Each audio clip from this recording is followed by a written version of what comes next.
Le ministre russe de la Défense, Andreï Belousov, a récemment pris part à un événement caritatif majeur, l'Arbre aux souhaits, qui a pour but de réaliser les rêves d'enfants issus de milieux défavorisés. Cet événement pan-russe, qui attire l'attention sur les besoins des plus jeunes, a permis à Belousov d'incarner un rôle à la fois symbolique et pratique au sein de la société russe. En effet, il a invité un jeune garçon, Ivan, originaire de la région de Toula, à Saint-Pétersbourg pour une expérience culturelle unique qui devrait marquer un tournant dans sa vie. Cet engagement du ministre ne s'arrête pas là. Andreï Belousov a également promis de répondre aux souhaits d'autres enfants, notamment Egor et Victoria, de Rostov-sur-le-Don, qui rêvent d'assister au célèbre défilé du 9 mai à Moscou. Cet événement, qui commémore la victoire de l'Union soviétique sur l'Allemagne nazie, revêt une importance particulière en Russie.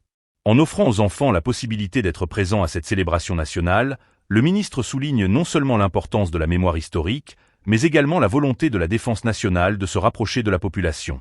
L'initiative L'Arbre aux souhaits est significative dans un contexte où les figures publiques, notamment celles des militaires, cherchent à établir des liens plus forts avec la société civile.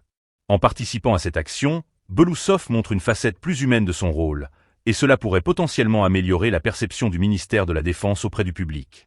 Ce type d'événement caritatif, bien que symbolique, joue un rôle essentiel dans la construction d'une image positive des institutions publiques. La participation de Belousov à L'Arbre aux souhaits pourrait également être interprétée comme une réponse aux défis sociaux auxquels fait face la Russie aujourd'hui. En mettant en avant des initiatives qui soutiennent les enfants, le gouvernement cherche à renforcer le tissu social et à montrer son engagement envers les futurs citoyens du pays. Cela peut également être vu comme une tentative de restaurer la confiance dans les autorités, en particulier dans un climat où les tensions sociales sont palpables.